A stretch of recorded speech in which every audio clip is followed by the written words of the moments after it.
Actividad 3.3. Decodificador BCD a 7 segmentos.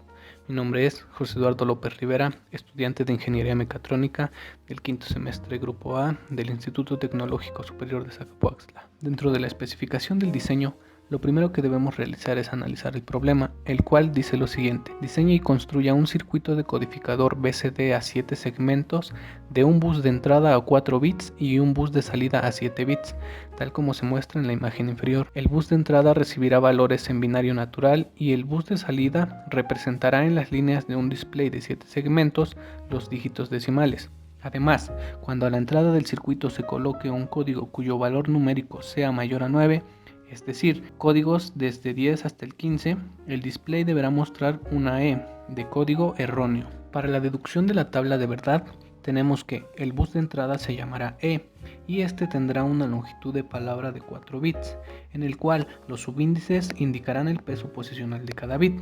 En este caso, tenemos como entradas E3, E2, E1 y E0. Además, llamaremos al bus de salida como F y este tendrá una longitud de palabra de 7 bits, un bit por cada segmento del display. Como podemos observar, F6 para G, F5 para F, F4 para E y así sucesivamente hasta llegar a F0, el cual será para el segmento A. Al tener 4 bits de entrada, tendremos 16 posibles combinaciones, las cuales se muestran en la presente tabla de verdad. Como podemos observar en la imagen que se encuentra en la parte superior, nos presenta los 7 segmentos del display con su respectiva numeración en literales. Entonces, gracias a esto, podremos definir cómo van a actuar las salidas respecto al valor de entrada. Es decir, para cada representación que querramos tener en el display, vamos a tener cierta entrada en dígitos binarios y la salida nos va a dar la representación, simplemente la representación decimal. Entonces podemos observar aquí claramente las combinaciones para cada caso. Ahora procedemos a la codificación de nuestra tabla de verdad en VHDL. Para ello ocuparemos el programa Quartus Web, en el cual hemos estado trabajando. Ahora tenemos aquí nuestro código ya realizado. En este caso, como sabemos, primero debemos documentar la información en nuestro código. En este caso es un decodificador binario natural de 2 bits a display de 7 segmentos. Es la versión 0.1 y el autor es su servidor. Lo siguiente que realizamos fue agregar las librerías que ya conocemos, las cuales nos serán de utilidad. Lo siguiente que tuvimos que haber realizado es definir la entidad. En este caso, nuestra entidad se llamará ejercicio 2 y para ello hay que definir los puertos. Nuestro primer bus será E, como sabemos, este flujo de entrada, y en esta ocasión será del tipo std-logic-vector, lo cual nos indica que precisamente es un bus. De ahí, para definir el número de bits, se utilizarán los pesos posicionales. En este caso tendremos 4, los cuales van a ir desde el 3 hacia el 0. El siguiente bus que tenemos es F. En este caso su flujo es de salida, el cual también es del tipo std-logic y del tipo vector. Y de igual manera, para definir los bits se utilizarán también los pesos posicionales. En este caso, como son 7, continuamos con el 6 hacia el 0. Y bueno, como ya sabemos, debemos de cerrar nuestra entidad. Y esos serían los componentes de nuestra entidad.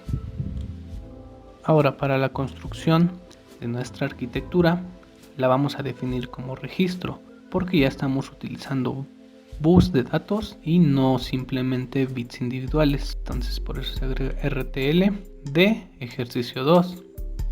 En la parte del begin se agrega las acciones que van a realizar en cuanto a cómo actuarán las salidas conforme a las entradas.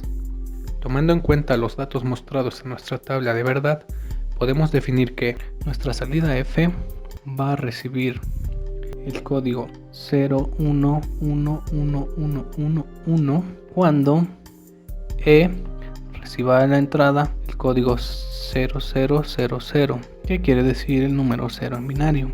Si no, nuestra salida F recibirá entonces el 00001110. Cuando E detecta la entrada, el 0001. Si no, F recibirá el 101111. Cuando E reciba la entrada, el código 0010. Si no, F recibirá el 10011111 cuando E reciba la entrada el 0011. Si no, F recibirá el 11001110 cuando E reciba la entrada 0100. Si no, F recibirá el 11011101 cuando E reciba la entrada 0101. Si no, F recibirá 11111101 cuando E reciba la entrada el 0110. Si no, F recibirá el código 00001111 cuando E reciba la entrada el código 0111. Si no, F recibirá el código 11111111 cuando E reciba el código 1000. Si no, F va a recibir el código 11011111 cuando E reciba la entrada el código 1001. En este caso sería el número 9 para finalizar. Y si no se cumple ninguno de estos casos, entonces F recibirá el 111101. Es decir, del número 9 en adelante, a partir del 10, los números ingresados dentro de las posibilidades de los 4 bits, todos esos recibirán el mismo código. Y por último, cerramos nuestra arquitectura. Por último, compilamos y verificamos que todo esté escrito correctamente. Y ahora lo que nos queda por hacer es observar la simulación de nuestro circuito. Para ello, lo haremos con la herramienta RTL Viewer. Como podemos observar, de esta manera quedaría el diseño completo de nuestro circuito.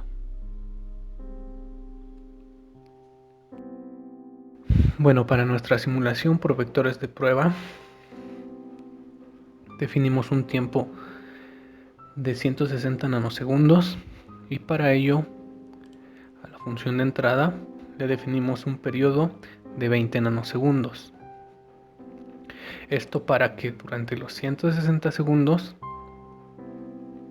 podamos observar las 16 combinaciones posibles que tenemos.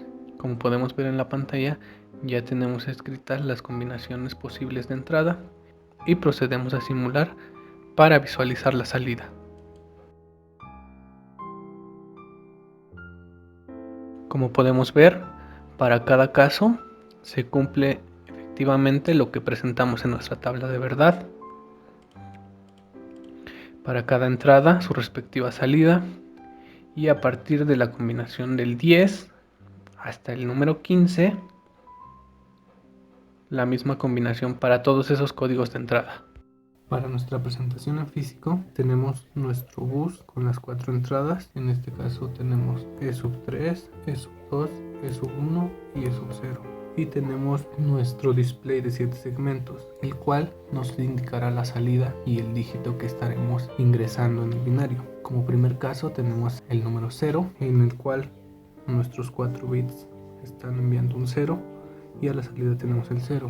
El número 1 tenemos 0, 0 y 1, y como vemos nuestra salida nos marca el 1. Para el número 2 es 0, 0, 1, 0. Para el número 3 0, 0, 1, 1. Para el número 4 0, 1, 0, 0. Para el número 5 0, 1, 0, 1. Para el número 6 0, 1, 1, 0. Para el número 7 0, 1, 1, 1. Para el número 8 1, 0, 0, 0. Para el número 9 1, 0, 0, 1. Para el número 10 1, 0, 1, 0. Y como podemos ver, a partir de este nos marca la E como código erróneo. Para el número 11 1, 0, 1, 1. Para el número 12 1, 1, 0, 0. Para el número 13 1, 1, 0, 1. Para el número 14 1, 1, 1, 0. Y para el número 15 1, 1, 1, 1. Como podemos ver, todo funciona correctamente.